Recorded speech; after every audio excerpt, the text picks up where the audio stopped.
Government officials insist that this is an isolated incident. Warning. The following program contains explicit language and mature content. It is not meant for the easily offended. So if you are an emotional pussy, please refrain from listening. Thank you and enjoy.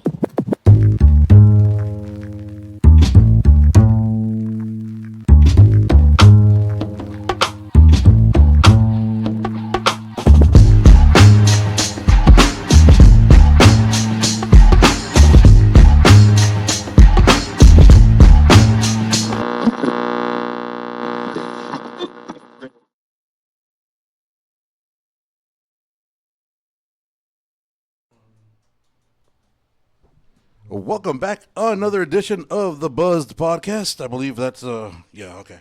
You want to make? Dude, always got to look because I just saw the Words on Fire cup that we used to have. Our former fucking where we first started this bullshit at. So I just saw it and I just keep on thinking about it. Appreciate y'all tuning in. Remember, like, subscribe, all that good shit. In front of me, if you see these two grizzly men in front of me. One of them you've already seen. He was our main event at the Brew Battle Pillow Fight where we raised about 3 G's for the Jazz Exchange, which was fucking awesome. He goes by the name of King Grizz. You might have seen him somewhere on your feed, whether there or heard him in the morning or seen him in his now, I guess, infamous OnlyFans page. Find me, pay me. Find me, pay me. OnlyFans page. Share the link. And next to him is the man, the myth, the legend. They know him as Richie. We know him as Rich. He is the, I guess, the CEO, I guess we could say, the Barbed Wire Open Mic, also of feetfinder.com. He's got wild pages on there. He does take payments for different nail polishes, so FYI, if you want to get spicy and whatnot, guys, appreciate y'all making the trip out here, coming out to this craziness that we're gonna try to talk about today. What's good with you guys? No. Now, pretty much everything. Everything's good. Everything's good right now. Right? Yeah. Every day above ground is a good day, right? Hell yeah. Dude, all right. So getting right into it, Rich, how did this barbed wire open mic thing come about? Yeah. So I'm currently serving as the project director is the title. Yeah. And it started in 2007. It's been around for a while. Yeah. It started with the UTEP MFA creative writing program. It's a bilingual creative writing program. And it was an opportunity for students and faculty to share their work once a month. Okay. And it was usually held during the semester, really, off during winter break and summer break. Eventually, it broke off and became a community thing, and we were picked up by a literary nonprofit called Border Senses, and we took it out into like coffee shops and bars, and eventually I started checking it out, and I eventually started helping out, and then my homie who was running at the time, Roberto Santos, who does a really cool thing called Rap Seminar. You guys should check out if you have not already. It's like lyrical hip hop analysis, promoting culture. But I took over as a project director from him, and you know, in the blink of an eye, it's been so many years. It's what, 2025 now. And Yeah. It's been such a great thing. You know, it's just done. It's a community platform for creative voices. That's to put it simply. Rap Seminar. Why does that? Hold on. Is that That's him. That's Rob. homeboy. And Yeah. That's my office. It's my studio. Yeah, we've had him on before. Actually, he was on us when we were the Words on Fire. Words on Fire. Yeah, he was on here. He blessed us. Yeah. He blessed us with some knowledge. Great fucking conversation. Oh yeah, he's that dope, dude's an dude. He's encyclopedia of hip hop. He's my He's homie, amazing. man. He's Yeah. mentor, friend. You know. Yeah, no, that dude's legit. He knows his shit, man. so now you know Rob is one of the people who originally started the Barbed Wire Open Mic. That's wild. Yeah, it's a small city, dude. You know, even though it's huge, it's pretty.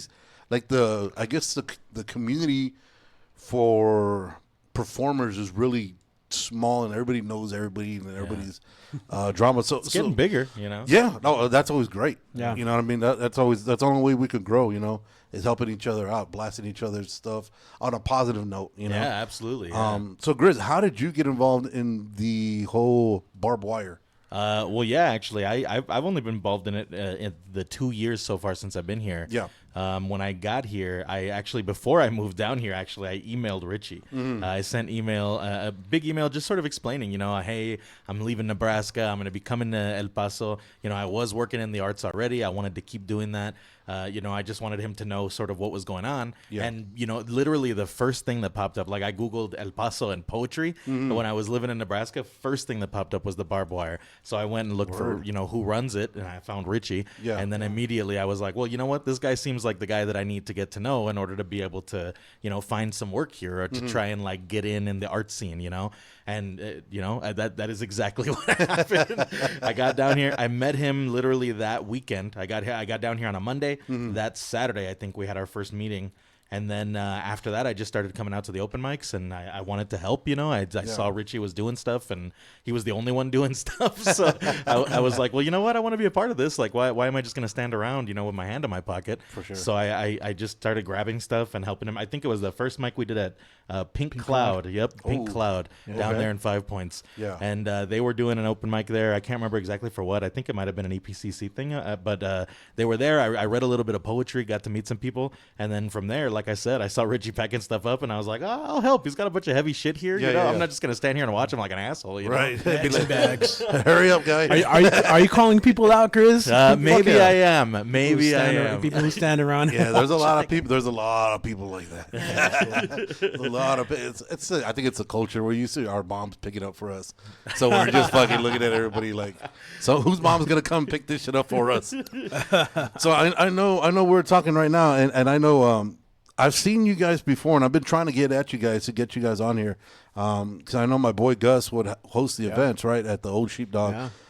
You guys have been there for a minute since they opened, right? Almost 3-4 years already. I know they opened kind of like just before the pandemic. Yeah. And we wanted to do some stuff. We never got to because everything closed down. Yeah. And then as soon as things started opening up again, we went to Gus like, hey man, we still want to do this. We want to do an open mic, a monthly one, and it's been strong. It's like a staple. Yeah, It's strong. Yeah, it's one of our most consistent, longest running ones. No, and I mean Gus, him alone and his story that it took him 4 years to get that fucking place going. There's just so much bullshit that they put that poor guy through, and it's great to see that he still came through. We've actually made 2 beers with him for us, the Killer Bees, which is our which is kind of weird because I don't drink beer, so they told me it was good. I mean, it was like a 10.6%.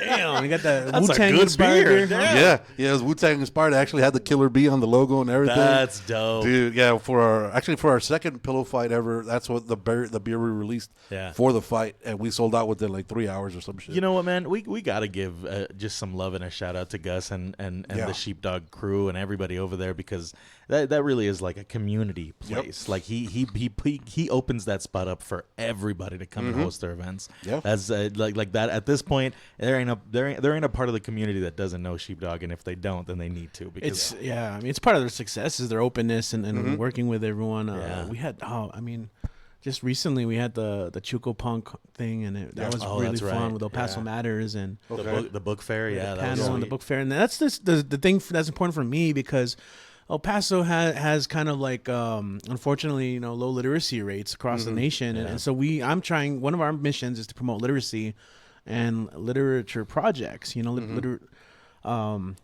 El Paso, and so just to have a space where we can do that and bring authors together and some of the independent bookstores and performers, that's important to have. And I think again, just to fucking say it, just to give Gus that shout out. Like, if you know that we live in a place where like literacy rates are low, and you take a risk on the literary community, you say, you know what, well, fuck it, let's do a book fair. Yeah. They started that. They started it. They started doing it. It was low the first time. I think the Chuco Punk one was the third one that they had done, right? Yeah. It was the third one, and it was huge. It was huge. Yeah. There were authors that were selling their books out there. That's awesome. That's what happens when you care about the community, when you fucking invest in it, and when you give a shit and you consistently do that. People see that, people feel that, and people come out for it. Oh yeah, dude. Gus has always been, that's, like you said, that's his staple. The fact that I don't think he's been doing lately the collabs that he would do before for like the beers and stuff, but his main thing had always been about giving back to the community, especially in the location where he's at. I mean, you're in the fucking heart of El Paso, basically, right there, right into the Spaghetti Bowl. Yeah. I mean, it's awesome the shit he's doing. I mean, he's had all kinds of walks of life through there. Like he started some of the vegan food trucks that would come through there. and Oh, shit the like that. pop-ups. Yeah, And those were always popping. Like Yeah. the lines would be like It'd be down crazy. the road. Yeah. They had their beer in the Blue Beetle movie. Yeah. The whole Yep. ass DC movie. They had When their beer we there. brought in, when we yeah. brought Angel in, and Valentin made it a point to invite Gus to Yeah. like meet the director, and he gave him beer, gave him like, and then it's Yeah. great to see that collaboration Dude. in that way. And it's crazy. those little Easter eggs, right? That Right, The right. people, the reason people love movies and shit, the little Easter eggs that nobody knows about, but like, if you do see something, you're like, oh shit, that's El Paso. Oh shit, that's Gus. Oh shit. That's pretty had bad. those It's pretty sheepdog badass, cans, man. Yeah, it's fucking wild, man. I love it. So with the scene in the poetry, going back to the barbed wire, how much have you seen it? Is it consistently growing, or does it have its fluctuations where it gets hot for a minute, then it cools down, then it gets hot again? Like it's like a seasonal thing, or There is. Well, that's hard to predict. You know, the very nature of the open mic is unpredictable, right? Right. You don't know who's going to show up. There are seasons for sure. Mm-hmm.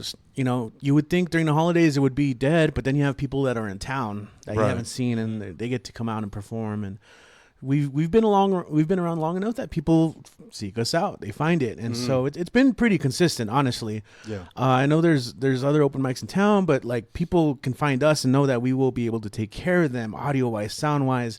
We go above and beyond with the lights, and we take photos and post it on our story. And That's why we're the premier open mic. appreciate that. Yeah, not with an E. Where's it with the one? Premiere. Premier, right? That's Premiere, yeah. Well, it's because the premiere like a debut versus the main one, the main first one. in line. That's why the city recognizes us. That's why Yeah. December 13th is Barbed Wire Open Mic Series. Day. December 13th. There you go. We got a 2 years ago at this point, 2023. Yeah. We got a declaration from City Council. really? Yeah. Dude, But you know what? To that's say it wild. again, man, that's one of the things. And like I said, like, you know, going back to my story from when I first started with them, Yeah. you look up, you know, poetry, open mic, El Paso, that barbed wire is what comes up, man. That's the first thing that pops up. And we've got tons of people. We've had story in the 2 years that I've been here. We've got people who will show up to the mic and be like, you know, I looked you guys up. I wanted a place to come out and perform, like musicians who are just sort of, you know, moving around, bouncing Yeah. from city to city. They want somewhere they want to go and perform while they're here for the night, while they're traveling through. And they find us and they come out and they get to share it, and we get to connect with artists from all over Texas who are just bopping in. That's true. And from all over the world even, because now since the We're pandemic online, started, yeah. Richie's You guys are been doing online it now? online. Yeah. Dude, that's the way to go. Yeah. Man. So to kind of go more direct to your question, though, yeah, it is seasonal in the sense that we do get regulars, you know, Right. and they'll show up for like a couple years, but then life happens, you know, people move away, or they start a family, they start a new job. Some of our events are late. It's hard, you know. So when people like start families, or they have kids, or they have work in the early morning, it's hard for them to stick around forever. With that said, though, we always have people passing through and look us up, because you can find us that way, and that speaks a lot to just our perseverance, our long time presence, you know, and we get to meet people from all over. And the online mic is cool. We started that in 2020 because shit. We were at what was that? Fahrenheit 180, I think was The ice cream place? yeah. Okay. Remember that one? Yeah. No, it was that was There's that one- was there's another one on the Fahrenheit. west side. No, there was There's it a was Fahrenheit 32? 32. It was the coffee shop one. Okay. It was a coffee shop. They made bread. We were doing open mics there. It was all ages, and I remember we were set up, and that day they started announcing, and I remember we had to cancel it, and then everything shut down. Right. So it was crazy, you know. My thing was like, damn, artists need to create. Right. Artists need to collaborate. So Yeah. They need to share. They need to we come started in, doing like, Zoom open community. mics, and we were linking up with people from all over the country. A lot of people from New York and Chicago, Florida, LA, even internationally. And we're still doing it to this day because people still love the You just community had we built. one, what, last week? It's every Monday. It's every Monday, do it okay. so we've been doing it every single Monday since April of 2020. It's every Monday and every Tuesday too. You know, because I mean the online is every Monday. Yeah. But it's just like events in general, man. That's part of why, you know, I think I think it might fluctuate. Like we might, maybe there'll be some events there, not as many people can make it out. But I think the numbers stay so consistent. Like you see a consistent amount of people coming in every single time. And even if it's not always a night where all the regulars are in, Right. I mean, you still got more like new people showing up randomly. You It's got always people, fun when someone new shows up. and it's cool, right? It's cool to see somebody new come in and be like, "Damn, I've never seen a place like this. I've never had a community like this." And then they keep coming back, and they keep wanting to get on our stage. They like that we take pictures of them. They like that we care about them being up there enough that we're making them look even better. They're making them feel cooler because everything sounds good. legit. And right. So are you the photog? Because I know you've done some. I know that I saw the freelance work you did at the pillow fight, which was fucking Nice. fire. Yeah. Thank you, Shit man. was Thank fire. you. So are you the resident photog or? I was for a bit when I first Yeah? got here, and I had the time. I was at every single open mic, and Okay. I was always taking pictures, helping Richie with all the setup and the teardown, and that was one of my main jobs was taking photos because with everything that we bring out, with all the lights that are there, with the music setup, and with Richie, going as ham as he does, and really trying to make sure that the sound is good. It takes a lot for him to, and especially at an open mic, I think people don't realize this. When you're at a regular concert, you're setting up for the band that's there, right? And so you can anticipate what the sound is because they're going to sound the same every single time. Yeah. And even if the songs change a little bit and you have to move the levels or whatever, know what it's going to be. Right. But at the open mic, Richie is adjusting levels for different performers of all kinds. Yeah. On the spot. As soon as somebody comes in, he's got to adjust for the music. Maybe a band decides they want to play. We got to set them up. He's got to adjust for all the parts of the band. Right. Maybe they tear down and now it's just an acoustic singer with their little guitar. He's got to adjust for that. Maybe that acoustic singer doesn't have a wire that plugs in. Yeah. And we have to mic him up. He's got to adjust for that. They're beginners. They didn't know how to use their equipment, so I have to So he has to you gotta set it up for him. Right. He has to, maybe they think that they're not loud enough, so they turn their guitar up. He has to adjust so that it doesn't start squealing out. That everything that happens, every little thing with the open mic, it's different because all different kinds of performers are popping up, and so he's doing that the entire time. So how is he supposed to also be taking photos of everybody and posting them and all of that stuff? So I tried, as much as I could when I was able to be that person. So for a long time, I was the photographer, but now it's Richie. Back to me Now again. it's back to you, right? Because if you want to do something right, you got to do it yourself. Fuck you, man. Yeah. No, when I started at the radio station, I wasn't able to stay out as late. Right. No, When you start early as shit. So. I'd be finishing up like at 3, Which is when I'm waking up in the morning. It's like, What's that? When you're getting ready to go pay bills and It's shit. that meme where we're crossing each other, like in cars, looking at each other. What the hell? Umbrella Academy? Is that the one? There you I go. don't remember, but I remember the meme. So now, unfortunately, it's swapped, and I always feel like super guilty about it. Like I hate it. I don't like that I can't go and help as much. Right.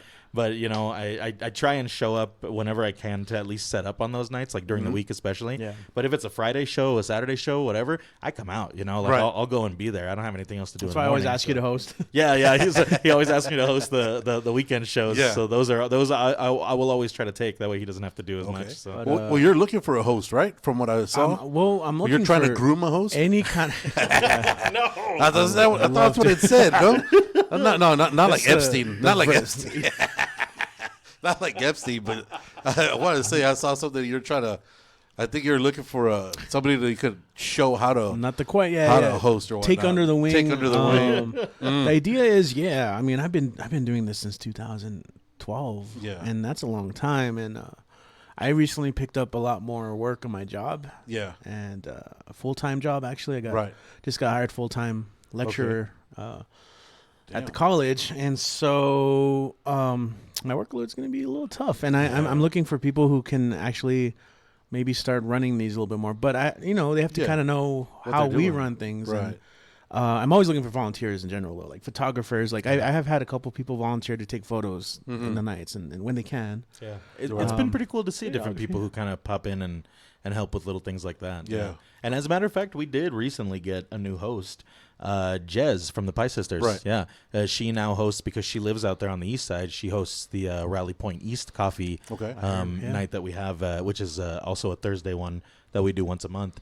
And so that's been pretty cool because, again, that's another night that takes a little pressure off Richie, Yeah, it's hard to burn the candle on both ends. Oh man, tell me about it. You're driven and you just doing it. Yeah. Yeah. And Richie, I will say this, and I always have to give the kudos for it. I think people People think that I'm really busy. I've never met somebody more busy than Richie. Richie does everything, and I always have to point it out. I always have to say it because like he's a Richie guy. He's a Richie guy. He's a Richie guy. He's a Richie guy. God, what? Wait a minute. That's water, right? He's a busy guy. Wow. He's a busy guy, but at the I'm same the one time, drinking, man. What's going on here? Damn. It's like osmosis in this Yeah, I know. You're like, I might have Bringing eaten it some in. things I wasn't supposed to eat. Earlier, nibbled but on you a- wanted to. Oh, that's though. all good. I ate something edible, I will say. Okay, no. You but ate something edible. Yes. I love the language of that Everything sentence. that double you eat entendre. The is internal edible. logic. There's Yeah. the word No, play it's- there. It's clever. No, We'll go with that. He's busy as hell, but everything he does is for the community. You Right. know? Everything he does is even though he's burning it all at the candle at every single fucking end or whatever's happening, he still is doing everything for the community. It's uplifting different local places, local creators, Right. local organizations who do cool stuff, you know, and not just through the barbed wire, but through the Papagayo project, which he Yeah. runs with. That's with the college. Yeah, with The Jorge at Papagayo EPCC. is the college? So Yeah, through EPCC. yeah, it's a project we do through EPCC Okay. specifically. We're at Rio Grande campus. I'm with Okay. my colleague, Professor Jorge Gomez. He teaches English. We both teach English there Okay. on campus. And Papagayo is like focusing on the arts, the humanities, and kind of collaborating with other disciplines. Like sometimes we team up with biology, and it's like all the fun of learning minus like do a lot of cool the shit. tests and the grades. So it's like Yeah. learning outside of class, and a lot of students get involved with it. You know, And we it's give it. crazy. Yeah, we one of the main things is to get the students involved with like what do you want to learn? What do you want to talk about? Giving them an opportunity to give some workshop lecturing Yeah. experience and Have you ever seen the movie Accepted? yeah, So you guys are Justin like the Long? South Harmon Institute of Technology? yeah, but within the college still. So But the college pays The for college it. pays for it. No, but that's fucking cool though, because I mean, you know, when you're young, you think you know everything, so you want, you know what I mean, and it's cool to get input from people like that. You know, with you being an English guy, going completely off the topic, I guess. I'm like always going off the fucking rails. So you being an English guy with this new lingo that these kids have, this brain rot and shit, does this shit drive you crazy? Or does it not come around your radar? Or I love it. yeah. So I mean, I don't know if you're familiar with like prescriptivism versus descriptivism. okay, And no, let's like- break it. Let's pretend I'm not. Yeah, I mean, yeah. But please tell our audience. Please, for those of us that don't know, So like prescriptivism is kind of like more of the old school, like language has to be this way. There are strict formal rules that you have to follow. Words are spelled this way, they're meant to use this way. To me, that's an older way of thinking. Descriptivism is more so like when I think of like the dictionaries, they capture the way we use language because Yeah. language is always evolving and changing by the way we use it. Right. So I'm more of a descriptivist. You know, it's about adapting and understanding that there are formal situations and informal situations. It's one of the first things we teach our students. Like, so the new lingo is there. Yeah. And that's always been a thing. You know, that's not like brand new. It's probably Right. hyper focused on because now everything is online and we see it. But I Yeah. mean, it's always been changing, right? The way we Yeah, yeah. use Oh, yeah. words. I'm looking at your shirt and I'm thinking of the movie Glory Road. Mm. They have this whole scene where they're talking about like bad, what the word bad means, right? That's bad, you know. Yeah. Like, Yeah. but I thought bad was opposite of good, you know. No, Right. but bad, you know. Like they were at the party. You guys don't see what I'm talking about? Yeah. Yeah. So just the way we use language changes. So Right. I mean, if anything, I just use current trends as an opportunity to teach these things to the students. And like, obviously, you're not going to want to use this if you're applying for a job. Or Right. Yeah. so Well, you shouldn't. context. You shouldn't. Why did you get fired? Because that place was fucking lame. That's not even brain rot language. Because that shit wasn't lit. It's son. not. Yeah, That was not That lit, shit yeah. whack, son. But yeah, you got to keep up with it. You know, I always ask. You know, like, so wait, what is this thing you guys are saying these days? What does this mean? You know, makes me feel old. I mean, but Yeah, dude. There's a dude on TikTok that does this shit for you. he does the translations. He does everything. Like I think the dude's like a 50-year-old, and he's like, I think he's a teacher. Okay. He's like a high school teacher. So he's like, this is what the kids are Yeah, he saying. goes, so and this week, this is what I learned this week. So he's breaking it down so that way you don't have to go through that avenue and look like a jackass You when know, you're telling if somebody. anything, the kids that are making up these words, these kids are they are at the literary forefront. All right, Right. All a ton of words that we use every single day today, Shakespeare made up. in his It's the time. same thing, yeah. It was exactly, he was writing these plays and he would just make up words that he felt fit the mood, you know? And now we say them all the time, like they're, and the list is huge too. Like I always try to like remember which ones are which, but it's hard because it's a big ass list. It's a whole huge list of words that we use every day that are absolutely part of our vocabulary. Nobody ever questions it, but that motherfucker made them up one day. That motherfucker just that dude just said, "Here you go." Freestyling and Here it shit. is. One of the actors was probably getting ready to read the script, and he was like, "What the fuck is this, Shakespeare?" He was like, "Stop it, man." I like to think someone uttered that sentence. What the fuck is this, Shakespeare? God damn it, Bill. God damn it, Bill again. Willie. Who that cometh up with his bullshit? That's funny. Fucking Bill. But also, here's the thing, though. We can learn it, but using it's no, it does not matter. That's why it always takes a while. It like takes a while for it to like fully latch, and then people understand it, and then it dies out, right? Because like the kids know it right off the bat because they're doing it, and then the parents start to learn it, and then they say that kills it for the kids. later, and then the kids are done. Oh, dude, with I it. do that on the daily. Nah, it's not cool anymore. Oh, dude, I do that on the daily to make sure I ruin these guys' dreams and aspirations.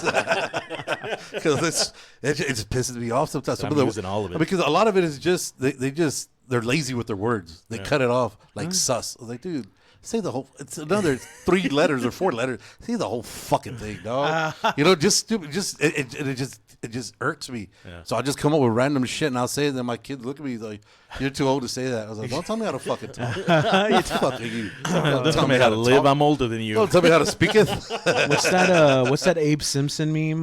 I used to know what it was, then what it changed, and it'll happen to me. It'll happen to you. It was like I used to be with it, but then what it was changed. Okay. And he's telling the Clarify. kids, and he's Yeah. like, and one And day he points it'll at it. change for you too. It'll happen to it's you. true. That shit is true. Applicable. Dude, I am so that old man now. Yeah. Like, dude, everything just fucking. I mean, I'm sure there was words you were saying as a kid that your parents were like, Still. "Shut the fuck up." They're Still. like, "What are you talking about?" Do you remember which ones got? I remember, so still to this day, when my mom would tell me some shit, I'm like, word. And she's like, what is that? The motherfucker, I've been using that for 30, 40 fucking years. Or then I'll say, You still don't understand it? So now I'll change it up, be like, palabra. She's like, you don't like that. I do the same thing, Yeah, man. still yeah. like Palabra. that shit. Yeah, dude, I like doing shit like that just to like get on their nerves and shit. I had a girlfriend who hated that one. Really? Yeah. No, word. Just word. Just word? Oh, dude, that's my Come shit for on, everything. come on, man. It's just so succinct. Yeah, it's even on my like autocorrect. Like if I put something else, it automatically goes to word. Like, dude, it's bad how much I use that shit. Then I always use the saying, "It is what it is." Oh yeah. And people are like, "What the fuck does that mean?" And I was like, "It means what it is, means." dog. That doesn't make sense. That's a popular one. That's a That popular doesn't one. make sense. I was like, I want to tell you, homie. It is. There's a lot of It that. is what it is, I homie. think even dude for a while, because I know when I was growing up, dude was like, you use dude for everything. For Yeah. sister, for brother, for mom, for dad, for friend, for whatever. It was just dude. But that was always masculine, though. Yeah. And I then don't know, when I I mean- started hearing a lot of girls say it, I was like, Yeah. that kind of tripped me See, out. but even when I remember when I was growing up, like everybody was just saying it to everybody. Like it was Universal. It was dude was just universal for everybody. And I even remember it. I think when it started was Good Burger. You remember that movie Good Burger? Yeah. That I'm a theme dude, song. he's Yeah. a dude, She's a dude. We're all dudes. Hey. And so I Holy remember growing up, shit. it was dude all the time, and I would throwback. call my dad dude, Yeah. and my stepmom would get all pissed off at me. She'd be like, "Call him dad. He's your dad. He's not your friend." Yeah, but now they went on to bruh. I Now know, they've right? gone on to bruh. Bruh. Bruh. I was like, dude, I'm not your bro, dog. I haven't used that one, but Yeah, dude, now it's bruh for everything. You go from one day and being dad, daddy, pops to bruh. And I was like, really, motherfucker? That's just how it changes, man. You see, that's how it evolves. Okay. Yeah, no, it's the English language is fucking wild. You got to dude. get used to it, bro. You're an old man screaming at a cloud. that's okay? really what it is, man. That's Yeah, the- we That's why I can't wait to go see now. Oh, dude, I'm gonna be that dude flipping off little kids for no fucking reason. They're just it's gonna walking be by. fucking awesome. terrorist. Dude. Oh, dude, be like, yeah, dude. So I remember one time I had gotten in trouble. I was 18 maybe. I was at the mall. Some little kid was running, dude. And the kid, like, he got caught up in his own shoe. And he tripped. Motherfucker flipped. I was like, yo, you good? He's like, yeah. I started bawling, bro. I was laughing my ass. So if you'd have seen this little motherfucker, Kyle, just take off. Yo, made him fucking look like fucking Superman. I was like, yo. Oh no. And then the dad's like, shut the fuck up. I was like, fuck you, old man. That shit was funny. You can't tell me that wasn't funny. I saw you smirk, motherfucker. You can't fucking put that shit on me. That's how I grew. I grew up in the generation where we were mimicking wrestling moves on our little cousins. So because they were tiny, you could throw them and do whatever you wanted to. Yep. all the couch pillows on the floor. Yep, Fucking- you fucking slam them into a wall. You throw them at the really soft couch. That was me, my brother, and my cousins, man. We do that shit. So now, if you see somebody cheese it like that, man, it's hilarious. Oh, It's dude. funny as hell. Yeah, I saw my grandma bite it too. Oh my god. I was like, yo, you good? Yeah, be cool. I was like, bah. If you say you cool, I'm laughing my ass off. If you hurt, then oh shit. Okay, well then I'll help you. No, yeah. I might help you while I'm laughing. Dude, no, I saw grandma fucking tuck and roll. I was like, yo. I was like, somebody grab that old bitch. Oh shit. Too bad she died like that. Rest in peace. Oh. I'll just bullshit. Just bullshit. So back to the barbed wire. So how many other? So do you keep up with everybody else that's trying to do like open mics and shit, or is it just they're not on your level, or is it just There's like a scene, it is whatever? but nobody lasts as long is one of the things, Yeah. I've known people do them, and that's great. If I can, I'll even try and support. Having the free time to do so is different. Yeah, man. And you know what? That's one of the things, and we say it all the time. Like, I feel like because we're friends with a lot of other people who are constantly running events and doing other things like that, And it's one of those things where we would love to go out and support a lot of those guys. Right. But half the time we're doing stuff at the exact same time. Yeah. Half the time they got their event, we got our event, and we got to run our event, Right. Yeah, no. So Priorities. yeah, right.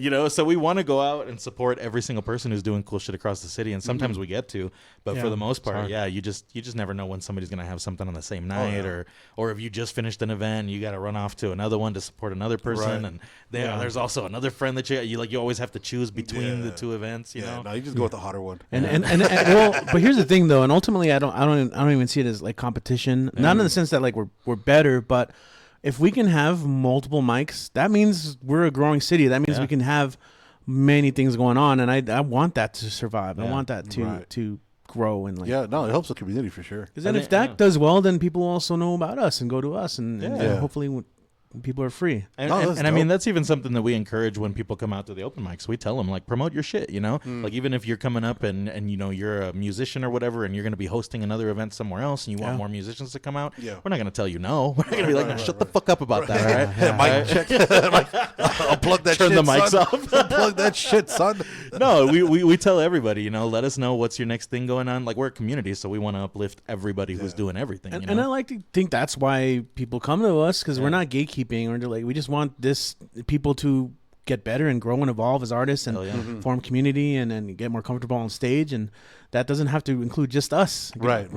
And I think honestly that's been like the big benefit too. Even just the couple of years I've been here, anytime that there's another event and Richie just happens to be there, more often than not, one of the big musicians from the city will go up on stage to perform at this event, and they'll be like, hey, and you know what? Richie's here, Richie Marufo, everybody give him a hand. I just want to give a shout out to the Barbed Wire Open Mic. I got my start there. I wouldn't be here without, a place where I could perform, blah, blah, blah, blah, blah. I hear that so fucking often. I hear that so much. So many different people come up and give Richie kudos, or even shout out the Barbed Wire Open Mic, just because that was where they started, because it's been around for such a long time at this point, Yeah, that's fucking fire, dude. Yeah.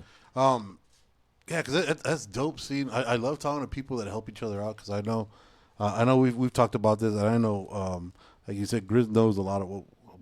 Sorry, I gotta. Shit's pissing me off. I gotta move Stop this poking shit your around. Am I out of the view? No, it kept on. All right, cool. Now I got a good view of you guys. There's a lot of room. Yeah, no, but I love the fact that a lot of the other podcasters that we've worked with, Death of the Hoodie, Hell yeah. Takeover, A Town, They're all the Bro dope, man. Monroe. Yeah, you guys and, rock. and we try to do. Well, I've always tried to include as many as we can, because one of my biggest, I guess, faults when I was younger was it's all about me, because everybody wants to be the center of attention. Right. Now that I'm older, I was like, dude, I mean, if I could do this and I could change, make one person smile, cool. If I could do this and help other people that are getting into it and have them have other people smile, fucking fire. And that's the shit that I love to meet. And the fact that you guys are doing this with the barbed wire is amazing. And the fact that you're doing it also with Gus at a community spot like the old Sheepdog, that shit is dope. Now, when these guys are performing, the guys that are doing generally the poetry, do you guys ever ask them or go through, be like, hey, dude, is this like an actual, is this your poetry or is it somebody else's poetry, or is it just whatever you guys want to do is go? Well, we encourage original work, but we also do welcome what we call cover poems, and because musicians do it all the time. They'll do cover songs, and so a really great way to find your own voice is just to like read a lot of others' work, and if you read it out loud, especially, and it's a great way to introduce the work of others to a larger crowd. So. Something we do online and our open mics, we welcome cover poems. But we do encourage people to definitely bring their own work out, and that's kind of one of the main goals, is so people can develop their own work. And it's a great way to get feedback from the audience, and like what we thought, what can be a little bit of critique. Not really in like in a rough way, but like Something to build on. Maybe you were really nervous and you read it really fast, so next time just take a breath and read it, read it a little bit more slowly, and speak closer to the mic. Those little things are what I mean. Take these edibles. Take these edible foods. Richie does encourage people to the liquid courage. He's always like, hey, grab yourself a drink if you're feeling a little jittery. Absolutely, yeah. Dude, that changes. I mean, that is the best thing. That'll make a grown man have the courage and be able to do everything, and an ugly girl pretty. That's fucking beautiful. It's fucking beautiful, bro. You know, though, I was gonna say, I think it's kind of funny because we have some of the same, like, I wouldn't say frustrations, like it's never a bad thing, but like some nights, like you might have somebody who comes up and just does like all covers, it's always like cover stuff. Yeah. But, and every once in a while you're like, man, should we tell them that, like, hey, maybe you should try and bring something original? But sometimes you think about it too, and you hear it from a lot of different musicians. A lot of them come out and they start with covers. Right. They start with covers because they're figuring out what their voice is like, and they're figuring out how to grow from that. And then you'll confidence. See them, and then you'll see once they do build that confidence, they'll come out and they'll be like, you know what? I think I actually want to share an original piece today, and it'll be something they wrote, something they put together, and then you get to see their voice in a different way, right? Because now it's their piece that they figured out how to put together, and it's cool to see. So like we always encourage original work, but we do understand when you come up and you're sharing somebody else's. Sometimes it's because you're still getting that confidence, you're still getting that footing, Yeah. So how did the barbed wire evolve, or how did Storycraft come in? Well, you know what? I want to start with, how did barbed wire evolve? Because barbed wire has been through a lot of cool things. At one point, and I was just thinking about this the other day because it was so cool, and I wish I could have been a part of that era. Yeah. At one point, it was a fucking public access TV show. Oh, shit. Yeah. Wow. So, I mean, I mentioned earlier on how we were part of the UTEP MFA, and it was just attached to the college, and we became community-based. And we moved around spots. Then I think for the longest time, our home was the Percolator. And a lot of people speak so fondly of the Percolator because that was a space that almost anyone could go to. It was a coffee shop, but they also sold beer and food, and they had a stage. And so a lot of like young artists were able to book shows there. And our open mic at that point was only once a month. So it was an event. It would get packed. Like, I mean, we would pack the place. Oh yeah, if you've seen pictures or videos of it, it was crazy. Videos, yeah. And Rob was running that. I was helping a little bit at that point. But as I took over, Percolator closed the doors randomly. I mean, I think they went through like 5 or 6 different owners at one point. Damn. Eventually, the owners of the building just padlocked the door. We were supposed to do an event. Doors were padlocked. Like, damn. The hell what are we supposed to do? Yeah. Not even a heads up or nothing. So we had to like scramble, and I think there was a good like up to a year we were like just sampling venues. We were trying different spots. One of them was Giovanni and Bronson's. Nice. And we eventually found a spot downtown, the Rock House Cafe and Gallery. Okay. Yeah, not the Rock House, but the Rock House Cafe and Gallery. Yeah, we set up there, and then I took over, and then we kind of turned into an open mic that like hit up different spots. We did like 2 different frozen yogurt spots. We had a couple bars, but during this time, I teamed up with a guy who owns a music venue, Chang. Oh, and shit. he runs and we decided to create a show called the 306 Sessions because it was over here on James Watt. Okay. And what it was an open mic, but plus a live recording. So we would feature bands and we would record it, film it, and then send it to our local PBS channel. So we had like maybe like 3 good seasons where we had like local bands. Kiki Mora was like, to me, one of my favorites to highlight part of that. And just a lot of local bands, a lot of touring bands would come through, and so I would like MC and host, and I would introduce the band, and so we would have the filmed segments, and then like we would invite people to come out to be part of the audience, And then after that, we would open up to open mic. And so, like, we would BYOB. That was like a big attraction for a lot of people. It was a lot of work. We would film like on Sunday nights. Okay.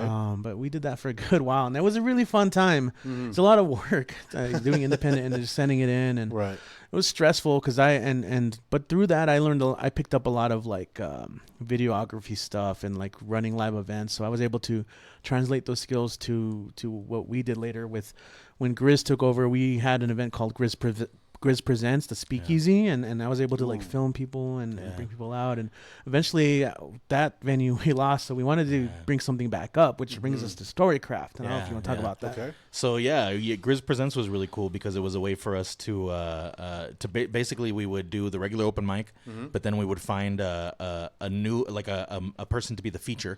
So in the middle of the open mic, we'd have them come up and do about 20, maybe 25 minutes, and they would get to perform all their own original work, and they'd get to tell a little bit of their story. And then because I'm on the radio, we were like, well, you know what? What's another way that we can help uplift these artists? I was like, well, I have the freedom to be able to bring them onto the show. So we'd bring them on so that they could play one of their songs live over the air, so that all the people who listen to us would have the opportunity. Was it to always hear live? them. Every time it was live. Oh, awesome. They wouldn't always play it live, but sometimes they'd bring the recording, so we'd interview them, talk a little bit about their work, and then we'd go to the song, and we'd let whatever their song play, and then we'd come back, talk a little bit about it, invite people out to Grizz Presents, and then on top of that, we would feature a visual artist too, and we would have them be like the person who shared their art, and we would put that on the backdrop, so when people are performing, they got these cool pieces of art, and every month it was somebody different, Right. But then like you said, that closed, and It's in backlog right now, but we're Yes. going to be putting episodes on YouTube. But once it finally shut off, unfortunately, once we weren't able to do it, we were sort of looking for a new venue for Grizz Presents, and shout out to Michael, one of our homies from the Tower production crew. Okay. They're a local independent film crew here in El Paso that does a lot of really cool stuff. They're actually I think they're a big part of bringing Kevin Smith, the director Kevin Smith. Okay. Yeah. He's going to be here at the El Paso Film Fest, and it's because of those guys. But Michael's one of their crew, and his cousin Eddie owns Crown of Crows, which is the place where we started doing Storycraft. And he had been inviting me out for the little soft openings that they were doing. Yeah. He was like, hey, come out if you ever get a chance. Come out if you ever get a chance. And I was like, hell yeah, man. And so I reached out to Richie, and I was like, hey, next time you're free, I think this is the date they're going to do another soft opening. That's right. I was like, let's go check it out. And it just so happened, I think we were doing something that night. So once we were done, we were like, hey, fuck it. We got time. Let's go down to Crown of Crows and see what's going on. So we did. We got there and we sat there and we were like, well, you know what? We're here. Let's brainstorm some ideas. As soon as you walk into that place, man, it's like you get transported to a new fucking world, Yeah. And especially if you're like a big old geek who loves like fantasy and medieval shit, you'll walk through those doors and you'll see it and you'll be like, holy fuck, Tavern, dude. Well, the logo alone, you get that Games of Thrones vibe. And I was like, and then when the way the pictures were coming out, I was like, yeah, that fits that shit perfectly. That shit is legit. Yeah. And so, you can imagine, like, when we got there, we had all these ideas, and we sat there at a table, and, Richie grabbed his beer, and we started thinking. And one of the first ideas that came out was, well, let's do something for a different audience. We got workshops that we do for poets, and we've been doing those for a long time. We've got workshops that we do for musicians. So we were like, well, what about the people who write longer stuff? What about the people who aren't just writing short form poetry, but people who have whole stories to tell? Right. We know that we have plenty of big ass great writers who do cool shit here in the city. So we were like, well, let's do something for them. So we started thinking about it more and more, and we were like, all right, so this is going to be an event where we can bring people out to read their stories, at least 15 minutes of it. It's not, a whole, they're not going to read a whole fucking book, but they got 15, attention spans. 15, right? Yes, Exactly. for sure. They got 15 to come up, and then afterwards 15 to just list, like, have the audience give them feedback, critiques, and we keep it respectful, so nobody's gonna be like, hey man, I fucking hated this. This is fucking trash. This is the most boring piece of shit I've ever fucking heard. Don't come back here. Find a new job. Everybody's respectful. The most Everybody's contentious is when someone like disagrees with another comment. Like, I completely disagree. I think that you did do this. That's fine. But for the most part, everybody keeps the community. So like Right. nobody's like, you know what? Actually, the last commenter is a dumb fucking piece of shit. Like, oh, what an idiot. Like we've never had anybody like that. Yeah, some fucking hecklers. Everybody's been cool. Hey, but you know what? It's cool because we've seen so many different styles of storytelling come out already, at this dude. point, Like we've seen people come up and riff off the top of their head. We've seen people come up, and do like a script, but they're acting it all out and they're having fun and they're going crazy. We've seen people come up and just do funny stories. We've seen people come up. We had a guy recently who came out who said he was a comedian who he really hadn't done comedy anymore, but he came up and told a story, and it was a comedic story. So it was still a story. Yeah. It was great, but he was hitting these joke points that he had planned in. It was solid, dude. It's cool. It's been really cool to see how We've got people a lot come of out. horror. Yeah, the horror. Is that big? That's a big thing in El Paso, right? Hell Yeah. Hell yeah. What's the deal with all the horror here? Like, I mean, People love horror.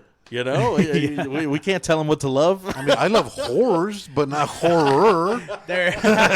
You should switch those out, man. The plural version. Combine them and you have a hit. One of those is more Horrors. healthy for you, okay? Horrors. Horror. That sounds like a dog and shit. You see, there you go. You made it back. Cash agrees, bro. As Johnny Cash giving us the approval, we hit the right note. Yeah, you don't like horror that either. was me. Yeah, you don't like horror either. Yeah, there's a big thing with horror around here, man. It's crazy. Oh yeah. I don't know if that's like is that a younger thing? Is that a I don't think so. no? 'Cause I've never gotten into the horror genre. No, maybe I you're just a pussy.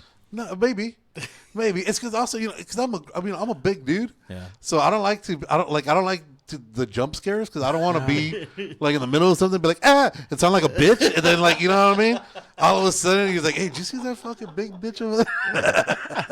So I'd rather just not put myself in that predicament. You know what? That's fair, man. When I go to movie theaters, I'm not watching the movie. I'm looking to see if there's a big guy. People's reactions. Yeah, that's it. Like, no, man, this is more interesting. Hold on. Yeah. I want to see this. No, dude, and I know people take this shit serious. Because I remember when they re-released The Exorcist with that extra, what was it, like 10 minutes of unseen whatever. We had gone to go see. Oh, this is a few years back now. This is almost 20 years ago. I had gone with a date. We had gone out to see the midnight showing, and so I was looking at it. I was like, dude, there's nothing scary about this shit. And then there's a part that happened, I guess, where she starts walking like backwards, like crawling. Yeah. Like down the spider stairs. walk. Yeah. And everybody's like, oh my God, dude. I start fucking rolling. I'm laughing. Dude, half the theater wanted to kick my ass. Like, they were fucking mad that I was You don't laughing. understand. That I was laughing at their shit. I was like, dude, that shit is fucking hilarious. There's a lot of us out there. Because I laugh at the wrong time. You know what I mean? Like, that's just my natural Inappropriate reaction. laughter. Yeah, dude. If somebody gets viciously hurt or somebody does some stupid shit like that, I'm gonna fucking laugh. And evidently, it pisses a lot of people off. So yeah, I don't like to, because I know if I go to a movie theater and I see something, I'll say something like if it's like if people start gasping or like if it starts to build the climax, I'll be that asshole like and just fucking yell out and everybody just jump before the climax happens and just ruin the fucking moment. Break the tension. Yeah, dude. Or I'll be like gay or else I'll do some shit. And dude, I can't be that guy around that shit. So I'd rather not put myself in that predicament because I know it's not gonna go. Hey, you know what? That's fair. You're doing us all a favor. Yeah, I'm trying to look out for you guys. There you go. Thank you for your service. Because all of a sudden, because if not, it'll turn into like Mystery Science 3000, where I just start. That's talking, fun. You're just yelling. I just start talking shit.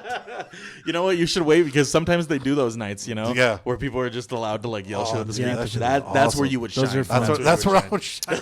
Hey, man, maybe we should do one of those too. That would be cool. Now that's another project for you guys. Rent to out do. the Alamo, and that's what it'll be. It'll be There a you go. Mystery Science Like Theater on 3000. a Sunday when people don't go in the morning or whatever. You could do that. They could have local celebrities run through, like local comics, local podcasters, pick a movie and just do their fucking That would be Their commentary. their commentary throughout the whole That would be fucking great. thing and see how they fucking. Hey, you're welcome. Commentary, Hey, you're welcome. Mystery Desert Theater. Yeah, and like Jules and I will do the porns. We'll comment the porns. We'll be like, that's not pizza. just He's not really the whole working. video censored on YouTube. Like, all right. He's not really working. That guy's playing Galaga. That we wouldn't notice. Yeah, that we wouldn't notice. Shout out Mr. Doom now. RDJ, man, he's got what's it called? He's got range, you know. Dude, yeah, he does. Speaking of that, have you seen, there's a video where they showed. You remember who Faison Love is? He was a black comedian, Big Worm. Oh yeah, from Friday, right? From Friday, yeah, Big Worm. yeah, He yeah. came out in The Replacements. He come out in a bunch of movies. They were doing, I think it was Vlad TV was doing some interview with him. There's like, hey dude, so what do you think about this picture? It showed the picture. Those are the five most successful black people in Hollywood, and then it showed like Morgan Freeman, Samuel Jackson, Denzel. Then it had RDJ when he played the dude from Tropic Thunder. Osiris Lincoln. Yeah. He's like, what the fuck? I haven't seen that. Dude, he was You fucking ever saw Tropic Thunder? No, I haven't seen that. Yeah. Oh, the he was video, fucking yeah. rolling. He was like, yo. I was like, yep. Got to give him that one. Oh, shit. So Storycraft. So how long has Storycraft been back around to that? Let's trying to circle back. Let's just come back to Storycraft. Yeah. Crazy, yeah. Speaking of racism, let's go back to The Storycraft. Crown, man. Yeah, I got Biggie. Yeah. You got Biggie. You got but Samuel Jackson back story here. Storycraft thing though is the crown. Yeah. There you go. So we bring a crown out, yeah. So though, actually, you know what? That's how we do it. So when we started, when did we start? It's been a few months now. So it's pretty new. It's still pretty new. But when we started, we were like, one other thing that we wanted to do to make us a little bit different from some of the other open mics when people come out. Normally, you come out to an open mic, you sign your sheet on a piece of paper, and then, you either they go in order, or if you're at that kind of open mic, then they might just popcorn, they just fucking pop around, choose names at random. But when we do it, we usually go in order. So for this one, we wanted to try something a little different. We were already in the fantasy setting. We're already in Crown of Crows, where everything feels medieval and, like you said, fucking Game of Thrones, without all the incest. And so we As far as we know, That's half the show. as far as we know, That's half the show, bro. That's half the fun. we're more on the Harry Potter side, Oh, know. okay, yeah. No. So Now we'll go with pedophilia now. Yeah. That's always better than incest. No, but we have our very own goblet of fire. we Oh, do. shit. So we have a crown that we have, like an actual like metal crown, like it's actually got some weight to it. Oh, and shit. then we got this metal like golden You got a pimp chalice. cup? Yeah, You got a we pimp got cup? a pimp cup. Yeah, Hell yeah. Pretty much, yeah. And Fire. so we set it in the middle of the crown. We set a bunch of scraps of paper around, and what people do is like Harry Potter and the Goblet of Fire. You have to write your name on a piece of paper and you throw it inside the cup. And then when we choose, I dig my hand in that cup and I choose randomly who winds up coming up next. And so it's a little bit more of like a ritual. A little bit more of like some showmanship, so that people get a little bit more into it. And for me, the goal was to try and make people fucking excited about coming up and reading their story, right? Making it a little bit more of a spectacle, so people have a little bit more energy as they come up, and they're a little bit more excited to read their fucking stories, to tell their words to people. Like, I just want people to get excited about it. So that's how we do it, and I make it all fucking dramatic. Like I act It's like all a show. it's part of Everything's it. a show, dude. part of it. I do have a highlight reel of like several nights where you're pulling it out, and on our Instagram. It's part of the whole thing. Everything's got to be. We're at the point now where we need to be entertained. Yeah. You know what Are I mean? you not entertained? Fucking gladiator. Gladiator, Maximus Aurelius. But lately, we've also been taking photos of everyone who reads wearing the crown and or holding the goblet. And you know what? And I'd like to highlight that actually, because that's one of the things. So like we already offer, like one of the things that we do is that we talked about it earlier. We take all these photos, know, and one of the things we do is we allow those photos to be used freely. Like the goal, and I think me and Richie have talked about it before, and it's one of those things that helps, because when you're first starting, especially, what I'm just, dude. I had someone the other day tell me that's stupid that we do that. We should be charging people for that. Well, you know what? They're To that person, that's why we do so much of this stuff for free. All right, because we are working with communities that have both a lot of experience and probably do have money saved aside so that they can get professional photographs, they can get their headshots, they can go out and make videos, whatever it happens to be. A lot of people don't, though. A lot of people don't have do that. not. So the reason that Richie brings out all the intense recording equipment, even though he don't got to, he doesn't have to do it every time, but he fucking does it anyway, is because that is how you get crisp, clear audio recorded right from the microphone. Right? If you're just out there recording somebody in the middle of the restaurant and you got the music Cell coming phone, through yeah, right on the that's- cell phone, it sounds like shit. it's gonna sound like shit. And if you want to use that stuff to try and highlight how good you are, it's not gonna look great. I mean, it might sound good, it might give people an idea what's going on, but it's not a good way for you to promote yourself. Right. And so we offer the opportunity for artists who are just starting out to have some kind of professional quality stuff that they can use to fucking sell themselves, promote themselves, push themselves out there, use on social media to that's the highlight their game. shit. Yeah. Exactly. Kind of have to do that. Yeah, for sure. That's how things have changed. And so, when we were doing Storycraft, one night Richie was like, maybe we should offer the opportunity for people to take pictures in the crown, because it's part of the Storycraft, it's part of what we do. So, and then I was like, you know what, that would be fucking cool. So now, if you're brave enough to throw your name in the fucking cup, then once you're done, and that's a point, all right. Once you have read on our stage that night, if you want to, Richie will sit here and he'll use the professional camera, and we got the lighting and make sure that you look cool as hell. You can put the crown on and use the fucking background that we have for Crown of Crows, So it's cool, and we offer it a little bit more of a way for people to have fun, a little bit more of a way for people to promote themselves, and it's kind of a smart marketing tactic too when you think about it, right? Dude, brilliant. Some of the photos come out really nice. Some of them come out crispy. You got people left and right who are using your photo as their profile pictures. Right. They're sharing your photo on and their stories. They're saying thank you, but El Paso BWOMS, thank you, Barbed Wire, thank you, Richie. So like it's another way for people to see. That's I natural came out marketing. Right? Yeah, that's perfect. The word it's that word of mouth, but it's easy because we're giving people something, and they are so eager to share it that they're putting it everywhere. And since you guys aren't charging for it, are you putting your watermark on it, or is it just Not free all the for time. that? No? Most of the time it's just free ball? what we do a lot of time is we post it on our story. Most of the time people just screenshot that. Yeah. So it's good. It's That's got what the they logo use. there. But and you know what? And we say this often enough. Nobody really ever takes advantage of it. But you also can hit us up and ask us for those photos. People do. Like, Yeah, people sometimes hit me people up, do, but I think even though we say it a lot, not a lot of people do. They'll just screenshot it. Yeah. yeah, but that's the true El Paso way. Well, you broke your shit, let me screenshot this shit right quick. Make it And pretty. Who knows? Maybe that's it too. Some people are broke and they're like, I don't know. But for I don't the- want to ask this guy if I can. Hey, I ain't gonna lie, dude. The picture you sent me from the pillow fight that has me and Jules, that's our YouTube thing. Oh, hell yeah, man. Hell yeah. That's our fucking YouTube shit. So I ain't gonna lie. We love that shit, man. If you use our stuff as Yeah. your profile photo, I mean, me and Richie mentioned it to each other before, Like I remember when I started taking photos, I was like, oh yeah, man, I see all these people, using my photos as their profile picture. And then Richie had brought it up too. Once I Yeah. wasn't able to, I remember at one point he was doing it for a few months, and he was like, oh yeah, man, I've been seeing everybody pop their profile pictures up, and I was like, yeah, man, it's nice. It's fun. You see it a lot. dope. You Yeah. see it. That's cool. Yeah, It's it's very dope, cool. man. That's a kudos to your workmanship or your product that you put out. You know what I mean? Yeah. So when you guys are doing this, so I know I've seen pictures of you perform. Do you also perform, Richie, or is it just you're just more hold on into hosting? Hold on. Richie performing is one of those things that like it is so It's so rare? he's been doing it more lately, but it used to be such a rare thing that people would get like so excited. Like people would be like, Richie perform, you perform now. Really? Oh yeah, especially because yeah. back in the day he'd bring the looper out, so he'd have the looper and he would make noises with his mouth and he'd loop it so that he'd have all these sounds, and then he would do the poetry over like the what loop? he had Okay. created. Yeah, Okay. it was cool It's a as whole shit, product. man. It's a whole product then. As a personal policy, I would never sign up to perform Yeah. on an open mic I'm hosting, because I feel like that's taking away from time that people would have. Right. Because we get full, and if Right, I'm right, signing right. up, like someone's missing out. Yeah. But I do perform. Yeah, I've been performing for a long time, and Yeah. something I've been doing lately is a lot of jazz and poetry.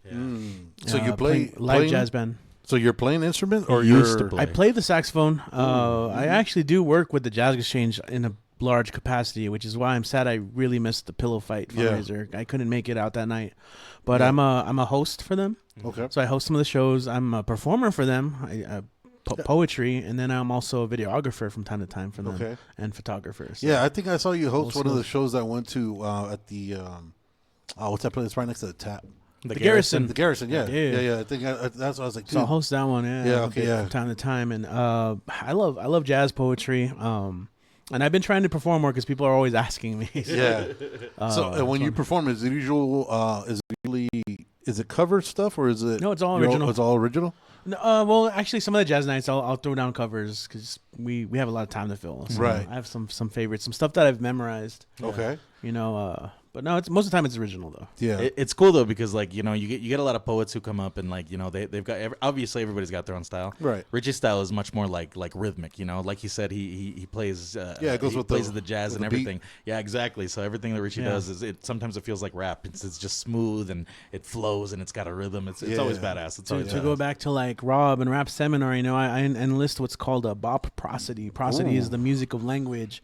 Damn, So that's East assonance, Coast shit. alliteration, the repetition of sounds.